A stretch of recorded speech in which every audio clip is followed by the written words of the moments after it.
Next guest was used also in worshiping the devil, participated in human sacrifice rituals and cannibalism.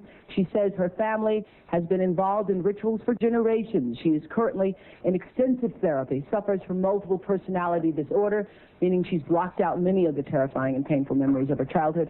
Meet Rachel, who is also in disguise to protect her identity.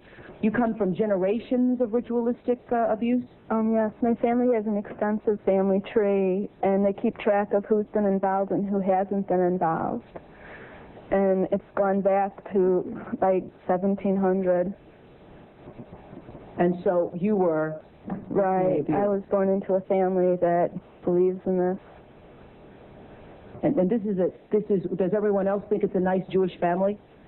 From the outside, you appear to be a nice Jewish girl? Definitely. And you all are worshiping the devil inside the home? Right. There's other Jewish families across the country. It's not just my own family. Really?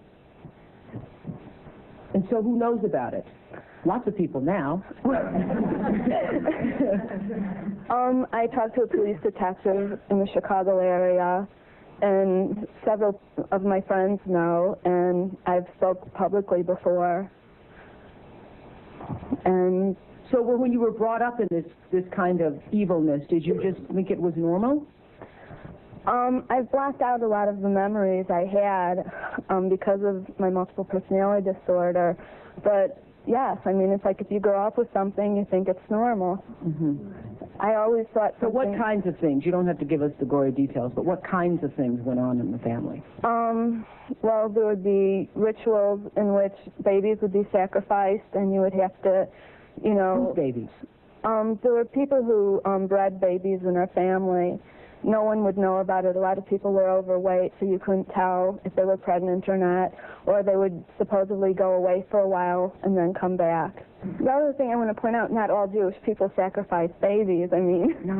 It's not a very typical thing. I just want to point that out. This is the first time I heard of any Jewish people sacrificing babies. But anyway, so you witnessed the sacrifice? Right. When I was very young, I was forced to participate in that, in which I had to sacrifice an infant.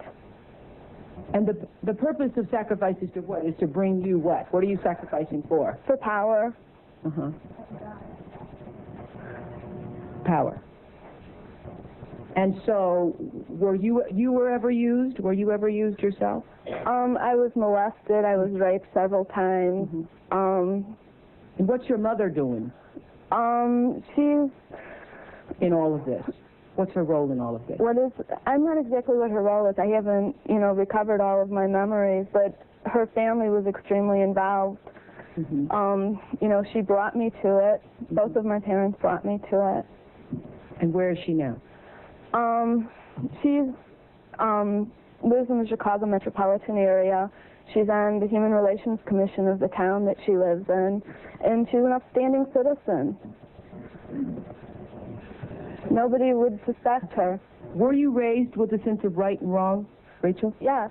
I mean, it's like I had both. I mean, to the outside world, everything we did was proper and right, and then there were the nights that things changed, that things just got turned around. What was wrong was right, and what was right was wrong.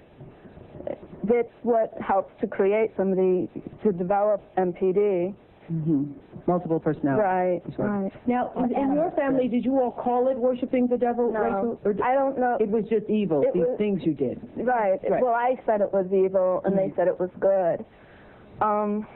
There's a book that I had just come across called Lilith's Cave, which is a book of Jewish mysticism and supernatural, and there's a lot in that book that relates to what I, endured when I was a child.